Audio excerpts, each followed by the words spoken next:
time to dig a little bit deeper. The Oscars always comes with big wins, shocking snubs, and moments that leave us talking for days. And this year was no exception. From record-breaking victories to unexpected upsets, the Academy definitely kept us on our toes. But joining me now to break it all down is Tito Abumere. He's an editor and Nollywood movie reviewer. He's a freelance editor and YouTube content creator. His two YouTube channels are on personal finance and Nollywood movie analysis, and his company Urban Management produces audiovisual content that focuses on development and human resource initiatives.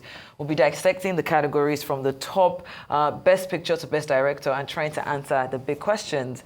Did the right people take home the gold? Who was overlooked? And what does this year's Oscars say about the future of filmmaking? Welcome to the show, Eniola. Thank you, I think I can say Happy New Year. I haven't seen you in a long time. It's been a while. It's been a while. You look well. You've been doing well too. Thank you. I appreciate that. Thank you for being on here. Now let's get into it.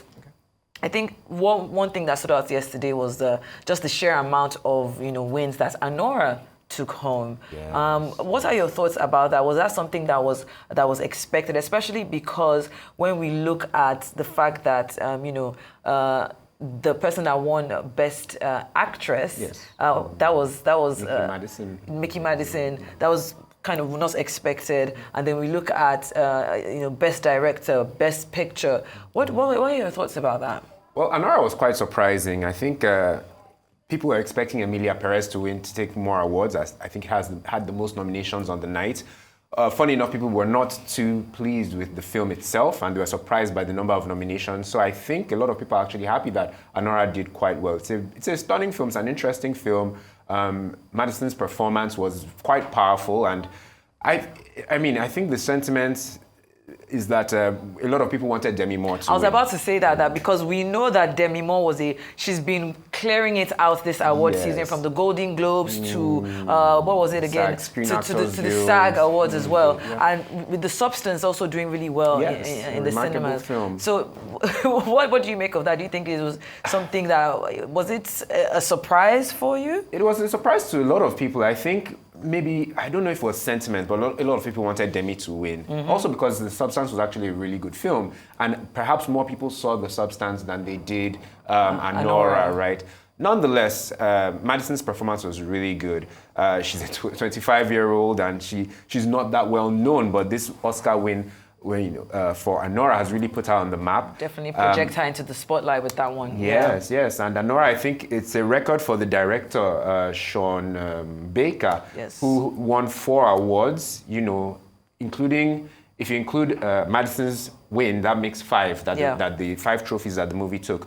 But the director himself, Sean Baker, took a record for Best Picture, Best Director, Best Original Screenplay, and one more. So there he is on the screen, receiving that award. But let's move on now to the top 4. Actually, it's actually the top 5, but because we've already touched on Best Picture, and that's there's so many categories, and not to say that anyone is more important, but there are certain ones that we always look out for, which is the Best Actor, Best Actress, Best Supporting Actress, and Best Supporting Actor. They are all up on the screen. You can see Mickey, Adrian Brody for The Brutalist, Zoe Saldana, and of course Kieran Culkin, who gave a very interesting speech using his Oscar win to get his wife to have more children. Looking at these 4, do you think that we have the class of 2025 at an all-time high, looking at what diversity and all of that, and the actual acting, as it were?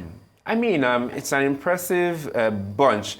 It's a standard bunch. I don't know, this year, the Oscars, honestly, 2024 for Hollywood and the movies, I think maybe because 2023 was such a better year, or a more remarkable year, because in 2023 is when we had Barbie and Oppenheimer, and in the last year's awards, they really stole the show. So it was a very ceremonious, very remarkable award season in 2024. So I think 2025 was a tough act to follow. Nonetheless, I think each of these 4 actors were deserving of their wins.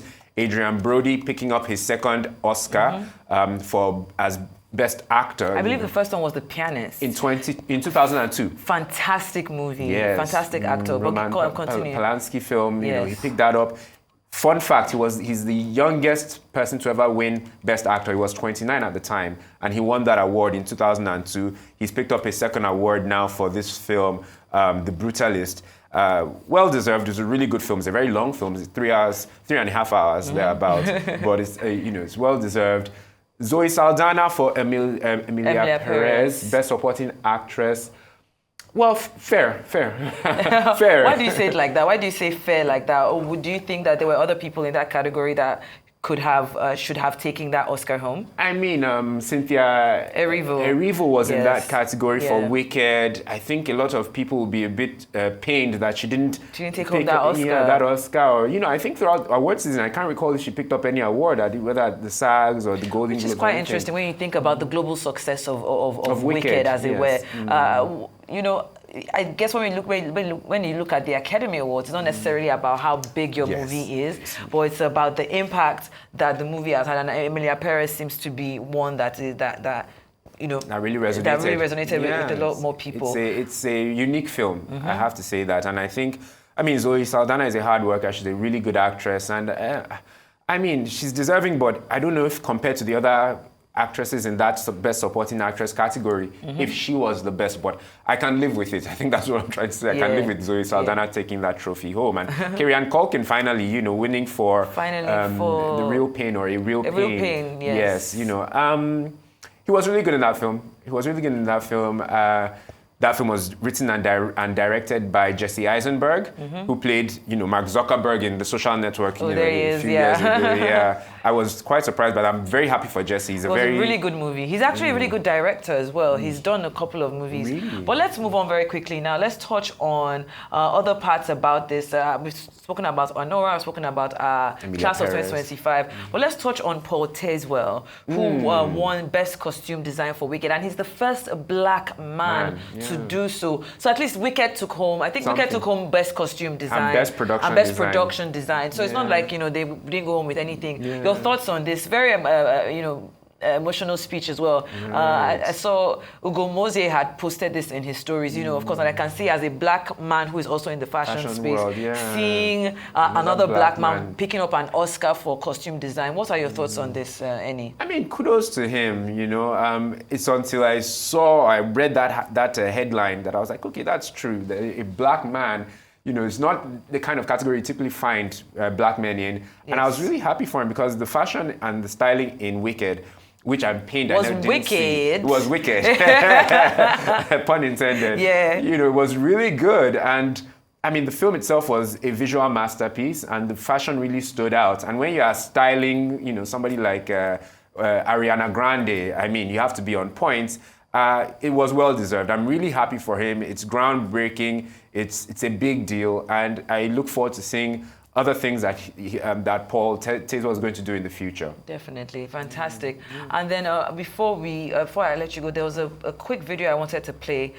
This is actually in direct relation to the No Other Land that won a documentary, best feature documentary for the Oscars. Because they had a speech that was put up. Can we take a look at that speech quickly, and then we'll come back and have a conversation.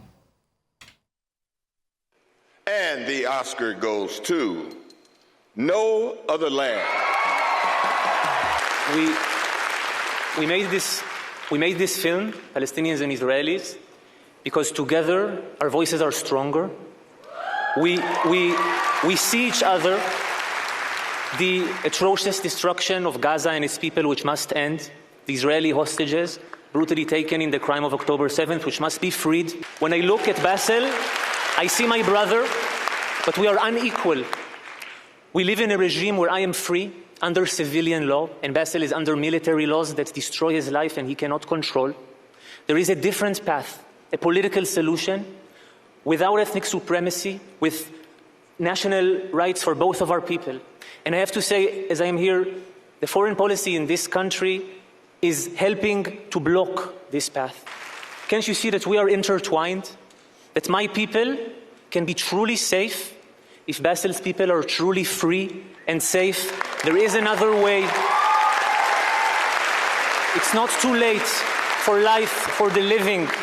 There is no other way. Thank you. About 2 months ago, I became a father, and my hope to my daughter that she will not have to live the same life I'm living now, always fearing